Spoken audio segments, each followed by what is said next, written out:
Live on stage, one of Latin America's biggest superstars. This is Gloria Trevi.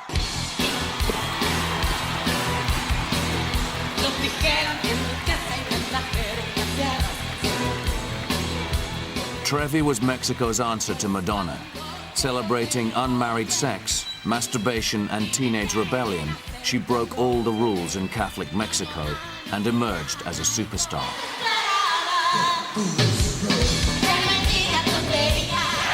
Then the unthinkable happened.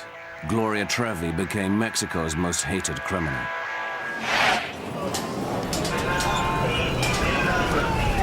After a police manhunt, Trevi was arrested with 2 accomplices. Somos inocentes, señor. She has been charged with kidnapping, corrupting, and raping a 12-year-old girl. Her co-accused are manager Sergio Andrade and a backing singer, Mary Baquitas. The lurid crime has since taken a dramatic twist. A number of young women revealed that 7 babies had been fathered by Trevi's manager. Charges of procurement, torture, and rape followed. Gloria Trevi once sang to millions. Now, in a solitary police cell, she sings alone. De su conveniencia, porque soy la verdad desnuda y puesta al sol sin ninguna inhibición.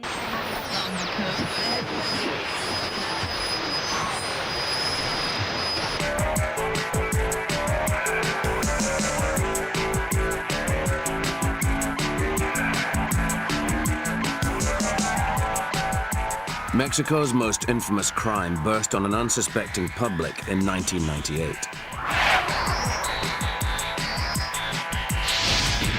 Behind everyday life, extraordinary crimes had been perpetrated for years. For one young woman, it all began 10 years earlier, outside a local radio station in Mexico City. Her name was Aline Hernandez. This is the place where the whole story started.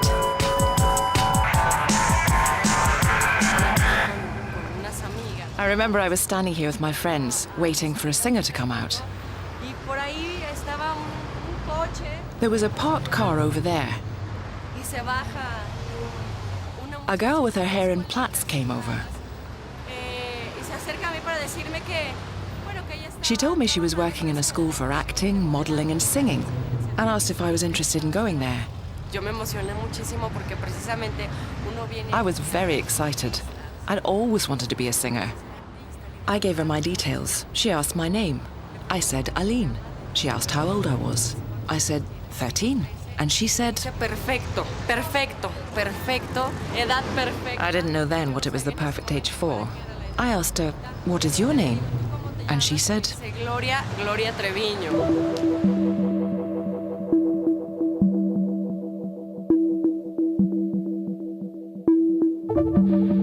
Al día siguiente fui a...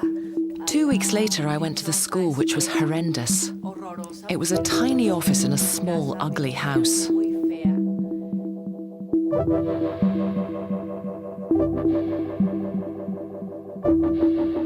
Mi mamá me esperó en una de las salas. My mother waited for me in one of the downstairs rooms.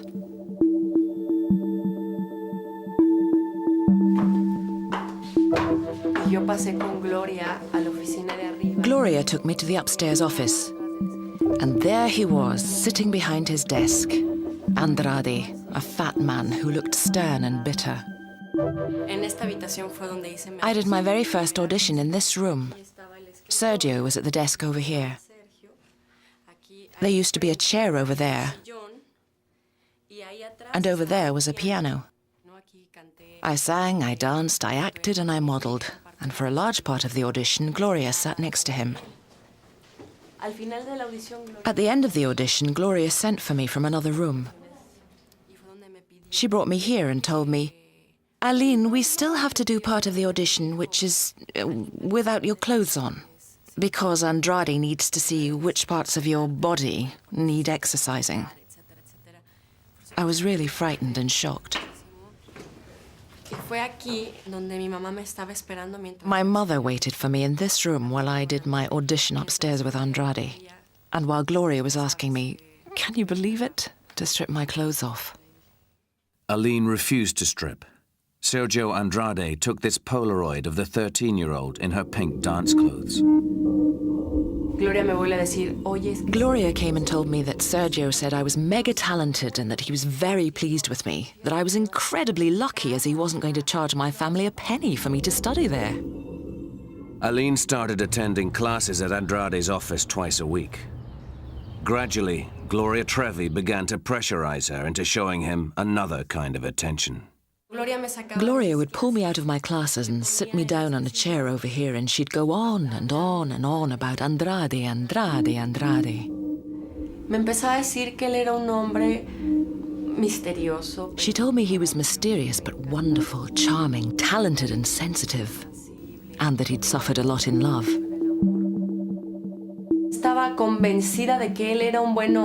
She convinced me that he was a good man and that I had to be the girl who would make him believe in love again. That was the mission in life that Gloria imposed on me. I was very scared, but she threatened me. Gloria told me I had to follow it through because he was a good man and he was going to make me famous and produce a record for me. She convinced me.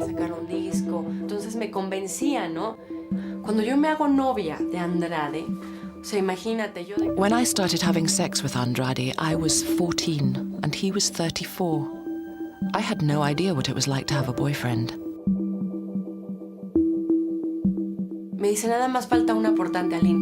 Gloria said that the most important thing was not to tell my parents because they wouldn't understand. They'd take me away from the school and ruin my chances of becoming a famous singer. I promised her I wouldn't say anything to my parents. And I didn't.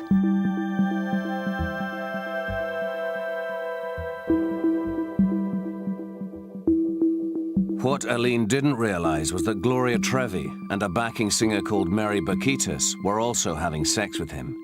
Andrade had a harem of young women. The 14-year-old was beginning 2 years of hell.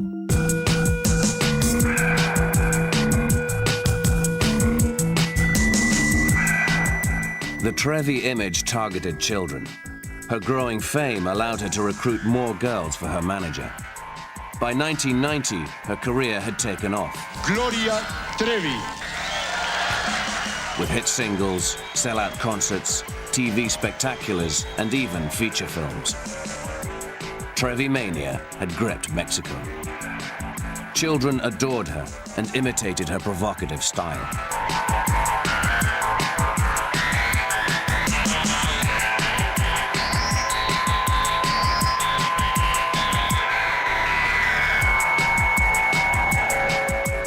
Oh, I love children so much. As Gloria toured Latin America, more girls were recruited to the camp. A 16-year-old from Argentina and more teenagers from the Mexican provinces. Gloria Trevi was building an entourage of girls seduced by her image.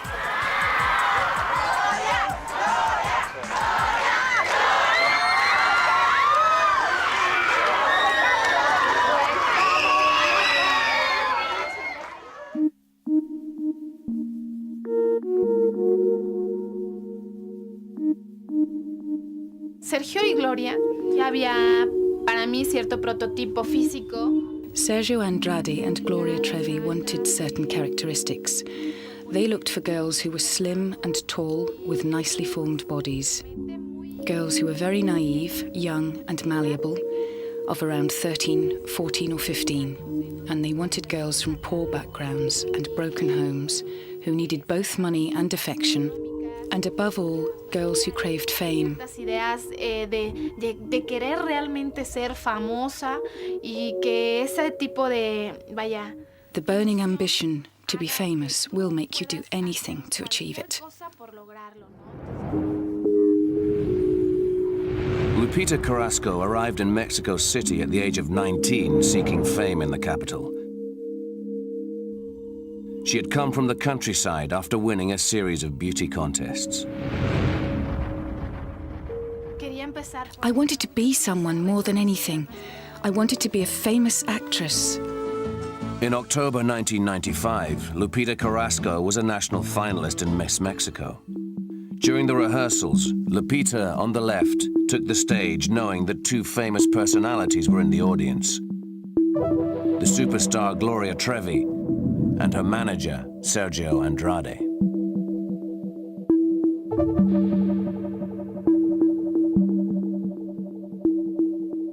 As the Miss Mexico finals drew to a close, the contestants heard that Trevi was hoping to cast glamorous girls in a new Mexican soap opera. Casting sessions were held in a nearby hotel. The teenager from the poor Mexican village was offered fame on a plate. Me dijeron que me iban a dar un curso de aproximadamente 2 meses. They promised to give me a 2-month course in acting to train me to appear in the soap opera. Entrar en la telenovela. Lupita was told that her training would take place at the Pink House, Andrade's home in a wealthy suburb of Mexico City.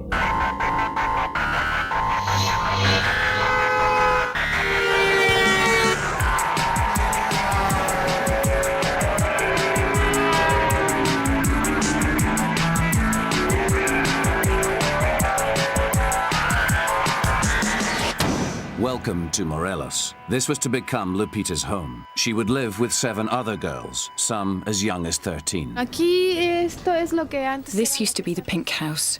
Aquí vivía. Sergio Andrade and Gloria Trevi lived here. It was Andrade's favorite house. He liked it a lot. It looks like a prison. Even though the wall is high, there's barbed wire on top. Esas son las recámaras. There are 3 bedrooms up there in the top floor. I slept in the middle one. Gloria used to come and talk to me about my background. She'd ask me about my family and about the kind of person I was to find out my weak points, so that they could manipulate me better. I also talked a lot with Andrade. He said he was going to help me and help my family with the money I would earn in the soap opera. His encouragement motivated me. He told me that I was very talented, only that I was a rough diamond that had to be polished. I was very excited. I was thinking about my family and my mother as well as myself. Somos de escasos recursos. I come from a poor family. I felt grateful to him. But Lupita's escape from poverty soon became a nightmare of emotional coercion. One day, Gloria Trevi tricked Lupita into believing that she had angered Andrade and was in danger of being expelled from the Pink House. Me dijo que la única manera era. She said that the only way to help the situation was to write a letter to Andrade telling him how much I loved him. Le dije, pues es que yo. I said I didn't love him, so why would I want to do that? Me dijo, pero es que si. She said that if I didn't write it, he would kick me out. Then I wouldn't be able to help my mother.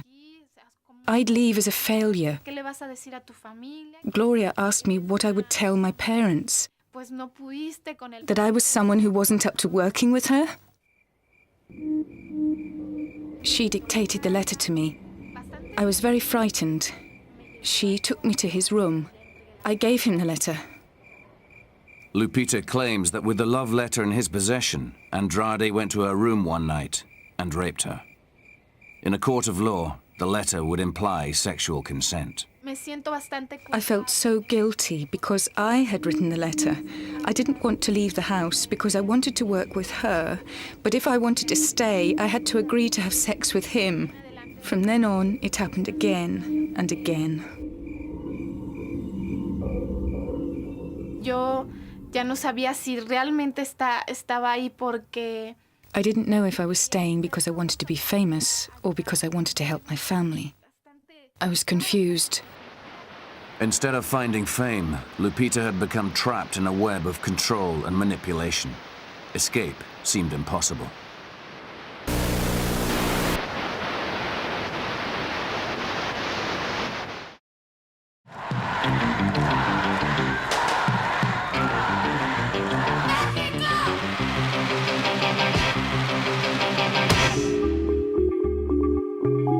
For most Mexicans, Gloria Trevi was the superstar. But behind the scenes, the singer's shadowy manager, Sergio Andrade, was in control. Andrade was a failed singer who rose to become Mexico's top producer. He was a star maker who produced some of the leading female singers of the 80s, creating a group called Painted Baby Lips, Mexico's Spice Girls. Two of the singers were Gloria Trevi and her friend, Mary Baquitas. 5 years later, he was creating an outrageous new product, the pop icon Gloria Trevi.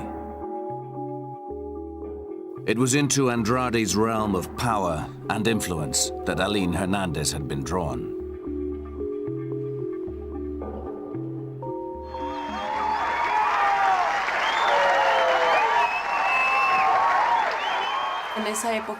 Gloria had just recorded her first song.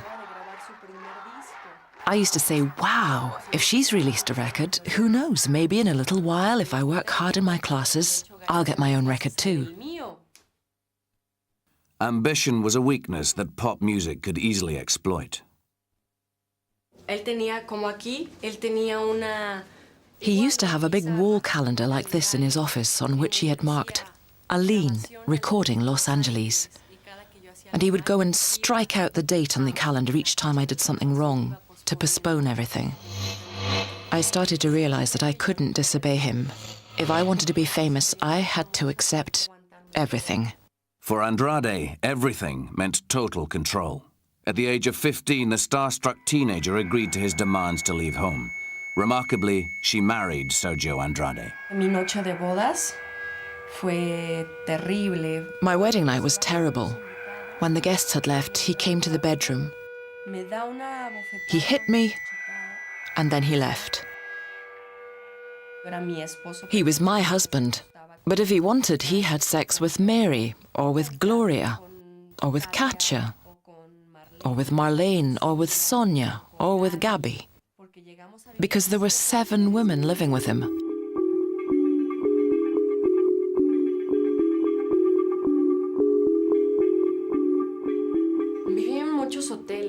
We lived in many hotels, in the El Bosque, in the Sevilla Palace, in the President.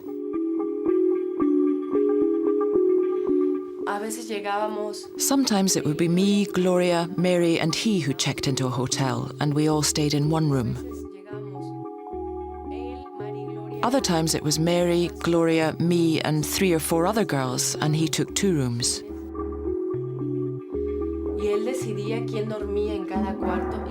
He decided who would stay in which room, who would sleep in the bed, and who would sleep on the floor.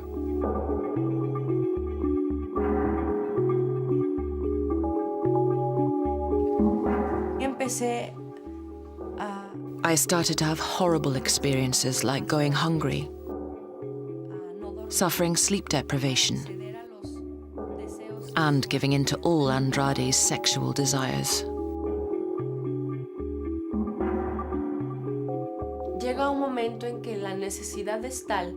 I had to steal blankets and cushions from the planes on the flights coming home because I didn't know where I was going to sleep that night.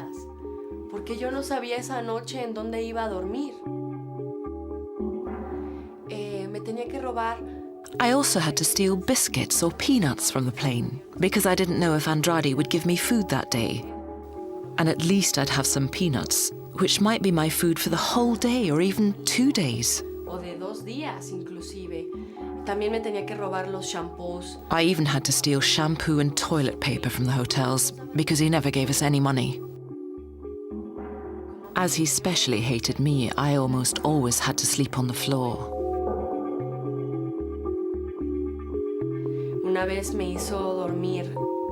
Once, as part of a punishment, he made me sleep naked in a bathtub.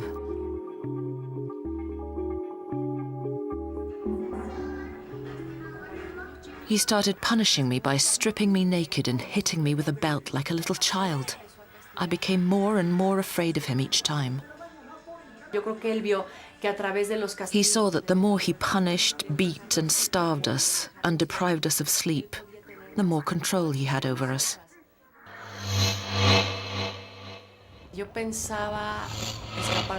I had thought about escaping from the first day I went to live with them, but I was afraid.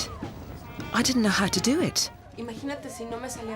You can imagine if I failed. If they caught me in the act of escaping, how terrible the punishment would have been. In 1991, Hernandez won back her freedom. She escaped. For 6 years, she said nothing about her ordeals.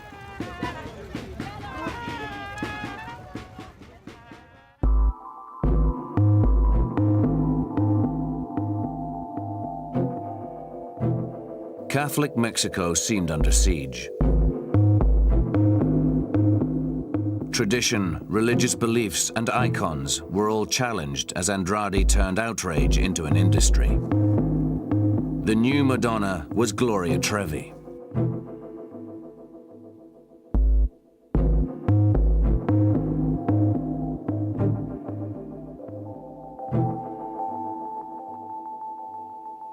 While devout Catholics opposed contraception, Trevi posed gleefully with condoms.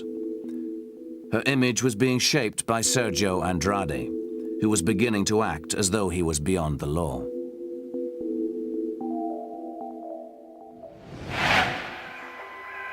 He poured his newfound wealth into a string of properties, buying 5 new houses within a square mile. Away from the scrutiny of the press and behind high walls, what began as a pop entourage was becoming a cult. Teenage girls were scattered across different houses, banned from leaving without permission.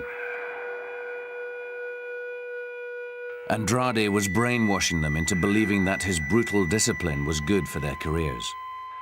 Una persona muy indisciplinada. He said I lacked discipline. He used to lock me up. O por periodos a... He made me do hard labor in the hot sun. Y en esas circunstancias tú tenías que acoplar. You had to get used to having nothing to eat. Andrade made the girls living in and around the Pink House feel worthless, denying them the most basic amenities. Bueno, en esta otra... He owned this house over here too.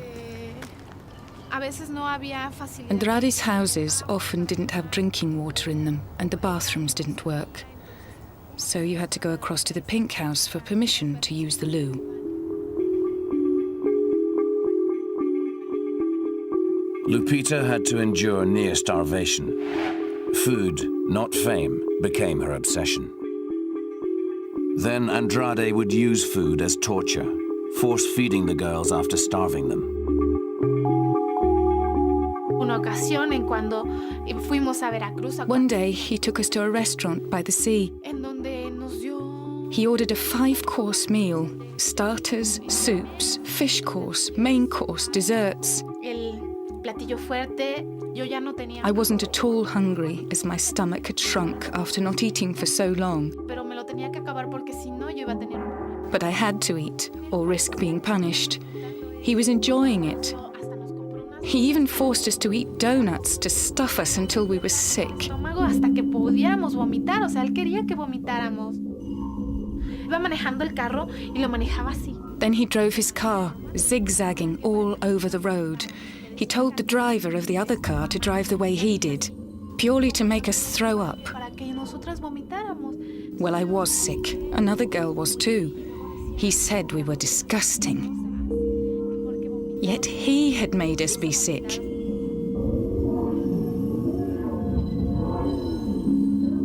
Andrade liked his girls pretty and passive. Siempre como que él disfrutó. He always enjoyed what he did to us. He was very sarcastic. He made cruel jokes at our expense, and we couldn't answer back. He encouraged the girls to badmouth each other. We were like puppets, like marionettes. Every time he felt like it, we were shouted at or punished. He had sex with each one of us whenever he wanted. We weren't treated like human beings, but like objects.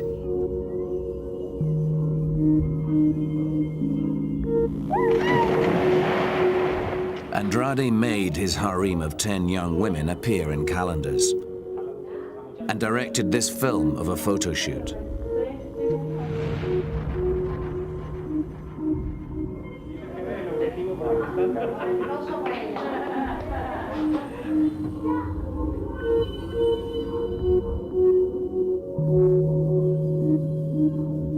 Behind the sunny images, He was forcing the girls to spy and report on each other.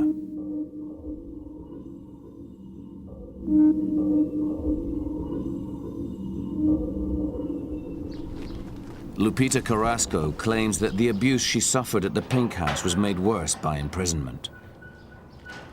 In a parking lot near Andrade's house, she returns to an abandoned camper van that was once her home.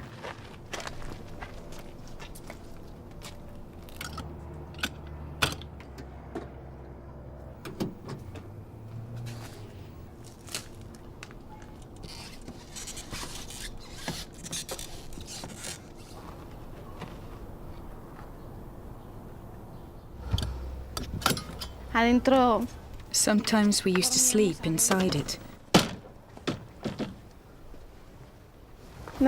We were ordered to cover over all the windows to stop people seeing what was happening inside. No viera qué estaba pasando adentro, ¿no?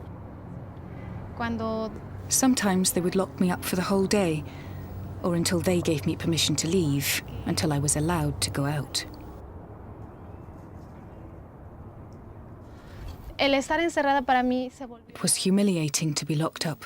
denigrante. I felt like rubbish. Que no valía. I felt worthless. Para mí era peor For me, estar encerrada being imprisoned was worse than being beaten. a que It depressed me more.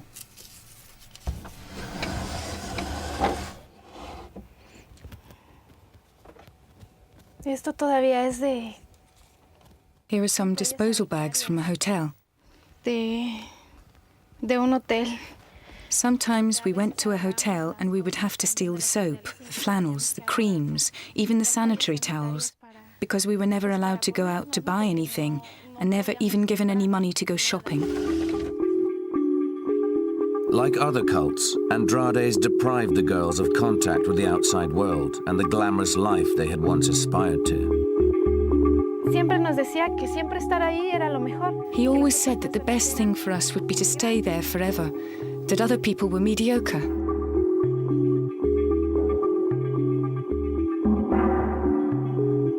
Y Gloria siempre le obedecía. Gloria always obeyed him. She used to tell us that everything was for our own good and we could become brilliant, not just as artists, but also on a personal level. Sino también como persona, ¿no? Nos inculcaba siempre el She instilled in us a spirit of loyalty towards him. de serle fiel a él, ¿no? El hecho de que If we so much as spoke to anyone outside the clan, we were considered the lowest of the low. Loyalty to Andrade was the first commandment of the cult. In public, Gloria Trevi was one of the most liberated women in Mexico. In private, she was a mere lieutenant. She was assisted by her backing singer, Mary Baquitas, seen here on the right, who had also lived with Andrade since the 1980s. If Gloria Trevi was the pop star who procured young girls, Mary Baquitas was the enforcer behind the scenes, known as Andrade's right-hand woman. Sergio me dice una vez, yo sé Andrade told me once that he knew there would only be two girls who would stand by him until the end, Mary and Gloria. que son Mari y Gloria.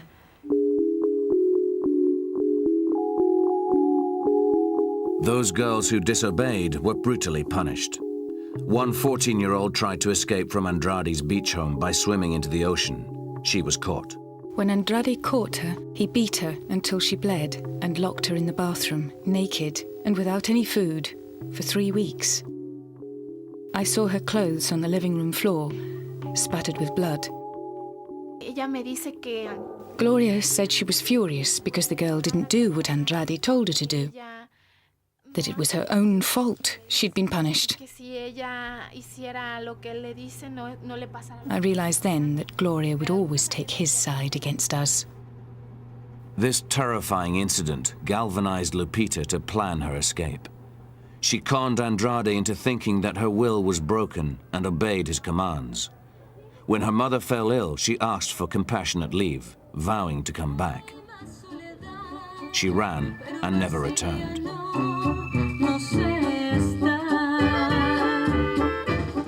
Mexico's pop industry was about to be blown apart.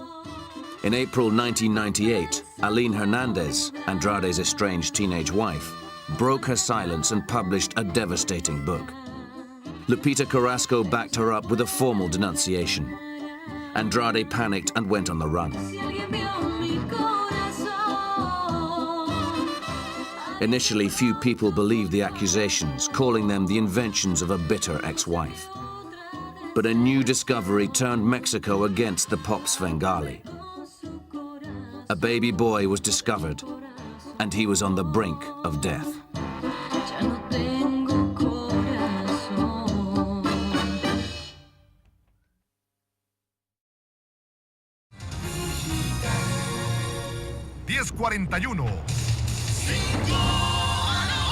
La Procuraduría General de la República traerá la investigación del atentado a Patricio, pero advierte que no hay ningún Chihuahua, North Mexico. This is the hometown of a girl called Karina Yapur. She had left home to join Trevi's entourage at the age of 12 after a happy childhood as part of a close-knit family in this quiet northern city. Like many other girls her age, she hung out at the local ice cream parlor and still played with dolls. For 4 years, her parents believed she was happily training to be a musician with Trevi, until one day they received a traumatic phone call. A government official told them that their daughter had conceived a child at the age of 14, and that their baby grandson now lay abandoned in a hospital. I received a call about Karina's boy, that he was abandoned, very sick, in a hospital.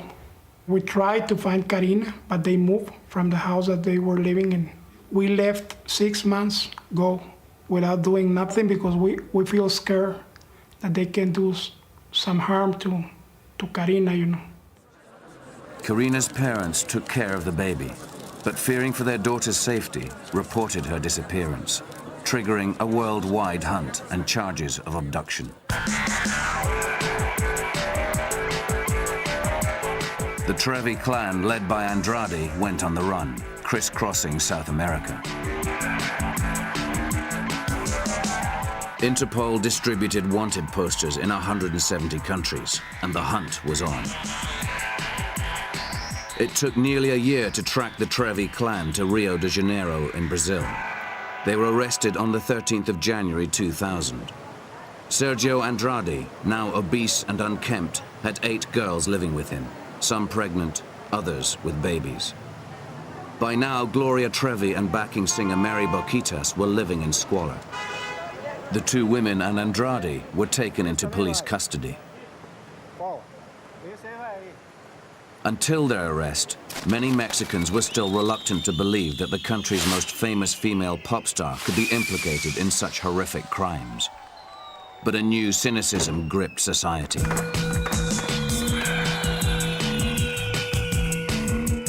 The superstar had become a demon. Giant effigies of Trevi, Andrade, and Boquitas were burned in the streets. They had become figures of hate.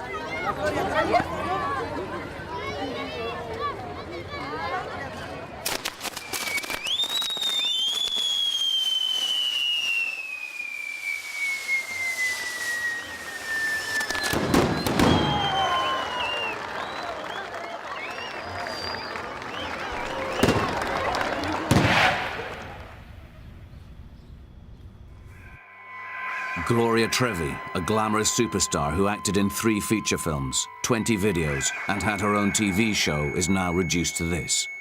Caught on the black and white CCTV monitor in a police detention center in Brazil. After long negotiations directed by Andrade through his lawyers, they agreed to be interviewed. Andrade's appearance has changed since his arrest. The trio claim they are victims of a terrible miscarriage of justice and are in mortal danger if they are extradited back to Mexico. Dios mío, por favor. My God, please, please, we are asking for some light. For people to see the injustice of our situation. Gloria Trevi's tears cannot wash away the charges. Rape, kidnap, and corruption of a minor. No hicimos. We've committed no crime at all. Crimen. They've committed a crime against us. We have 3 concrete accusations. The other things, all the other mess around that stuff, it's a big mess, but it's just gossip. Gossip provoked by the figure of Gloria, the fame, and everything. Las acusaciones en nuestra contra. The accusations against us and against me are a huge fraud against the Mexican people. They are a huge lie and a huge money-making venture. Magazines, television channels, and newspapers are all involved. It's disgraceful that they are making money out of our terrible situation.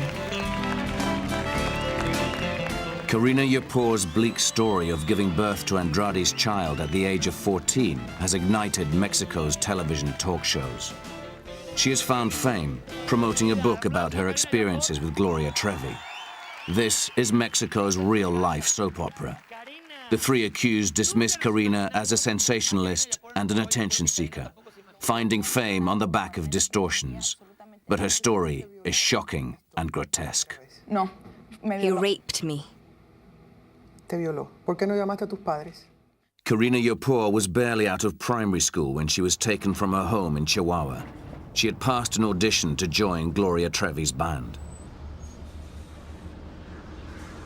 Mary Boquitas, Andrade's enforcer, was sent to Chihuahua to collect the young girl.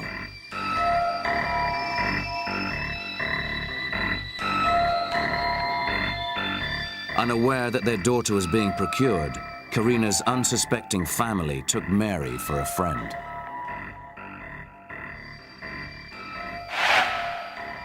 Boquitas took Karina south to Morelos, to the infamous Pink House. It was here, claims Karina, that she was coerced into having sex with Andrade at the age of 12. Mary Boquitas took me to Andrade's bedroom. It was the worst night of my life. The room was in darkness. By the light of his watch, he gestured to me to sit down in the bed. Later, he started to kiss my lips and to rub my private parts under my clothes. I froze like a stone. That attempt was only 10 days after my arrival. Full sex happened after 2 months.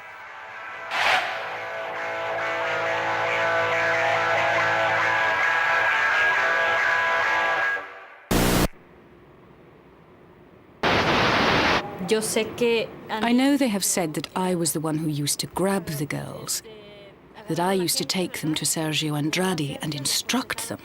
Absolutely not. I never did anything of the sort. People used to come to us asking for opportunities. If, after that, a girl and Sergio, acting under their own responsibility, had some sort of personal relationship, it wasn't because I was present. It wasn't because I wanted it to happen or because I was instructing them. Karina claims that she was threatened, punished, and brainwashed, unable to fend off repeated rapes. Si estaba siendo violada. If she was being raped, why didn't she take the microphone? Because she did have a microphone when she played piano at my concerts. Why didn't she shout out, "Help! Public! Help me! Help! Police! Reporters! Journalists! Come and rescue me! I am suffering!" Why?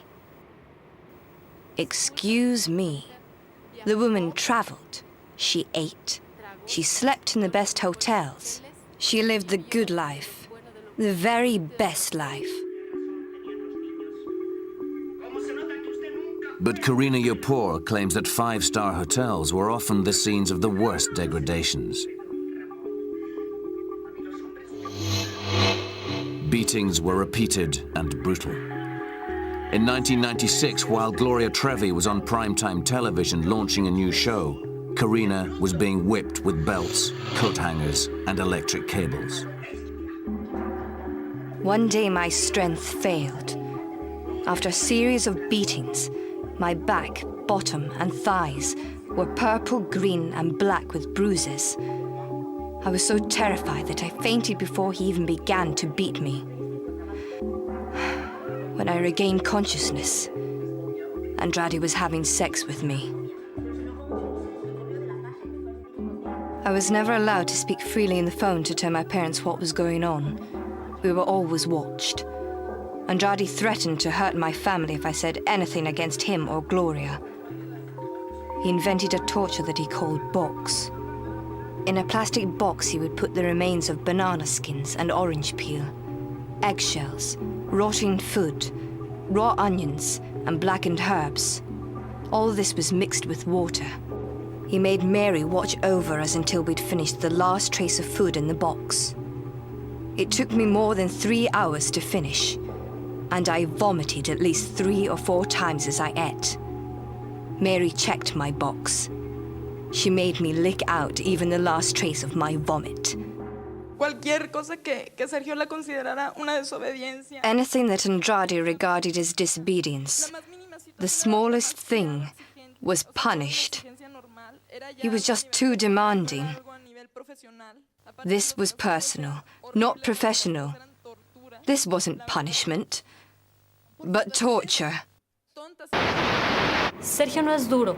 Sergio Andrade isn't harsh, but it's true he's demanding. In a professional sense, he's a perfectionist, but that doesn't make him a rapist.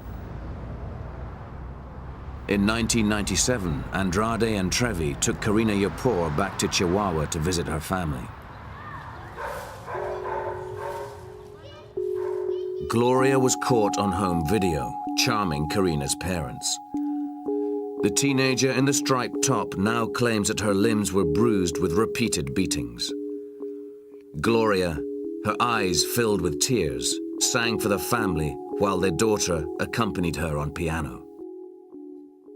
We saw her play the piano. We hear her play even some classical music. So we feel proud about her because we think, as many parents think, well, it's very sad to not have our daughter with us, but she's making progress in what she wanna do. Karina's baby son is evidence against the father, Andrade, living proof that he had sex with an underage girl.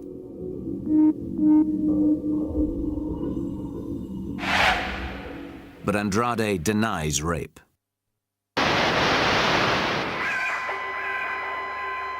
Yes, Karina was underage, certainly. I would like to let you know that for me, I had a preoccupation about the fact you can't handle always your feelings about the people. You can't control every time what are you feeling for another person. We had a relationship with respect, with a lot of joy, a lot. If I am guilty of something, well, I just fell in love, and just that. Love letters may yet prove to be Andrade's best defense. He visto cartas de la acusadora. I've seen letters sent to him by Karina. You can take them to a frigging handwriting specialist so that they can study and analyze them. And then why don't you take them to a psychologist who will show you that she wasn't being forced? I've read a letter from her saying, I wish it were really hot so that I could suck you the way I sucked you before. You know what I think? That this woman was definitely not raped. Karina Yapor alleges that writing erotic love letters was compulsory within the cult. But she claims she was confused, coerced, and a child. Rape will not easily be proven, since her letters seem to imply consensual sex. Her case rests on the evidence of other young women who claim that they too suffered in Andrade's notorious Pink House.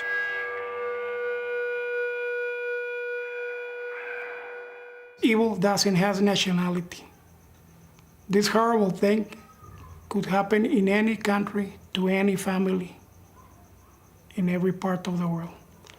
So my prayer to the Lord is that this horrible story won't be repeated never again. When the Trevi clan were arrested in Brazil, the Mexican government applied for extradition.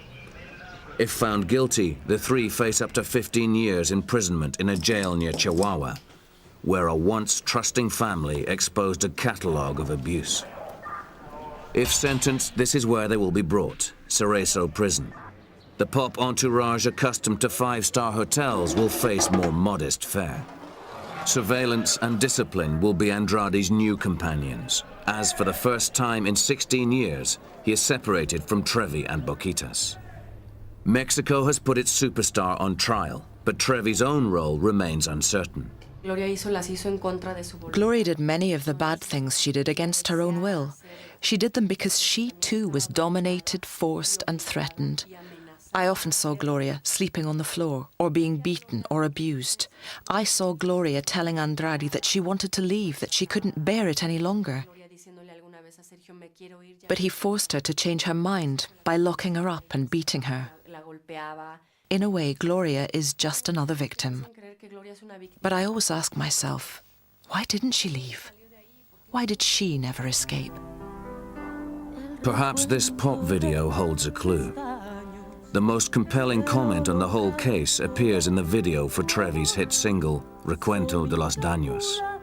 The video is directed by Sergio Andrade.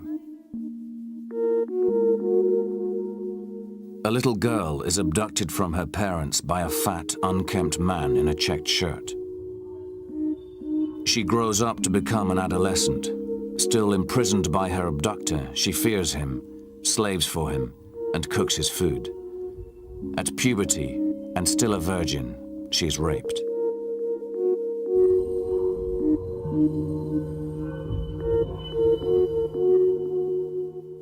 The little girl grows up, and, chillingly, she becomes Gloria Trevi.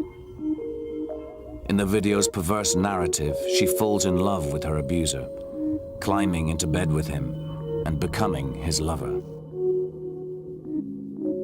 Is this wretched mesh of abuse and dependency, glamorized in a pop video, directed by the man who discovered Gloria Trevi and shaped her career, the true picture? Whatever the truth, it throws a dark shadow over Gloria's claim. Nunca me pidió nada. He asked for nothing in return for making me famous.